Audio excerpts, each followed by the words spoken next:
Puerto Rico governor calls for cancellation of Whitefish contract.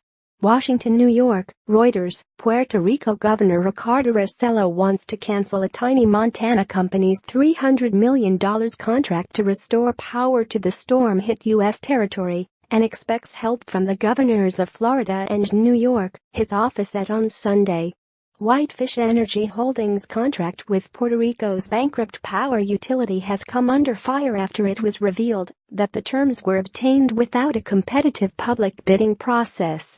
Criticism increased after a copy of the contract with the Puerto Rico Electric Power Authority surfaced online on Thursday night and raised more questions, particularly over language blocking oversight of costs and profits.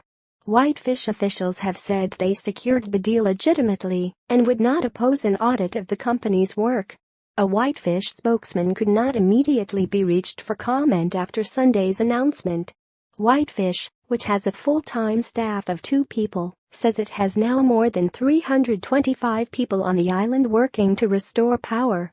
The Puerto Rico Energy Commission is reviewing all of PREPA's actions, including its contracts, but has not spoken with the governor, interim head Jose Roman said in an interview on Sunday. Several weeks after Hurricane Maria hit Puerto Rico, about 75% of homes and businesses still lack electricity. Rosselló said he hoped that 30% of power would be restored to the island by the end of October. Following the information that has emerged, and with the goal of protecting public interest, as governor I am asking government and energy authorities to immediately activate the clause to cancel the contract to Whitefish Energy, Rosselló said in a statement to reporters.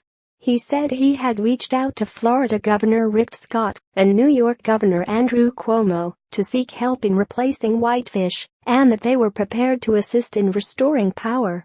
I have given instructions to immediately proceed with the necessary coordination with the states of Florida and New York in order for brigades and equipment to arrive on the island, Rosselló's statement said.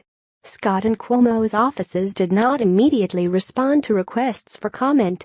The Puerto Rican government is bracing for the possibility that Whitefish would sue for breach of contract if the cancellation is approved, according to sources familiar with discussions.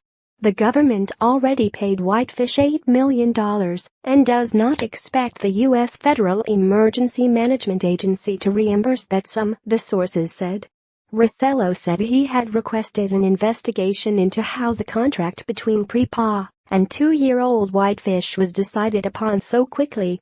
The contract and the slow restoration of power on the island have raised questions about the management of PREPA's response to Maria.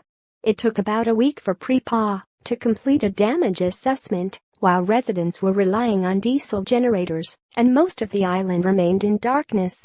Whitefish spokesman Ken Luce had said the deal was secured when the company's chief executive officer and co-owner, Andy Tekmansky, flew to Puerto Rico on September 26, 6 days after Maria tore into the island. PREPA had been in contact with Whitefish following Hurricane Irma, which did less damage to the island, in a formal bidding process that was not completed because Maria had hit. There was no formal bidding process after Maria, Luce said, but he termed the contract in good faith and fair to PREPA.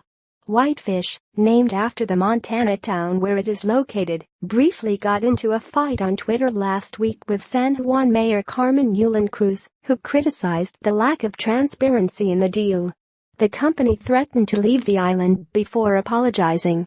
Puerto Rico's Financial Oversight Board earlier this week said it would appoint an emergency manager to oversee PREPA, but Rosselló resisted that idea.